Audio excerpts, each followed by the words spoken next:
সিকিমে এমন একটা লেক আছে যেটার নাম এখনও বেশিরভাগ মানুষ শোনেইনি। আর সবচেয়ে অবাক করা বিষয়, এই লেকটা পর্যটকদের জন্য খুলে দেওয়া হয়েছে মাত্র কিছু মাস আগে। এটা হলো নর্থ সিকিমের সাংলা পুচো।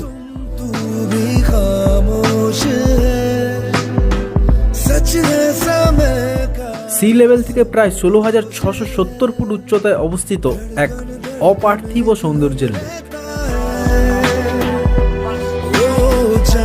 0 পয়েন্ট পেরিয়ে বরফে ঢাকা পাহাড় আর রুক্ষ রাস্তা অতিক্রম করে পৌঁছাতে হয় এই স্বপ্নের মতো জায়গায়।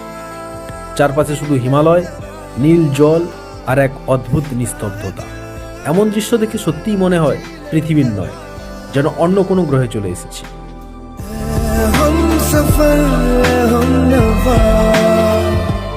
তাহলে এবার নর্থ সিকিম এলে এই লেকটা অতি অবশ্যই ভিজিট করো।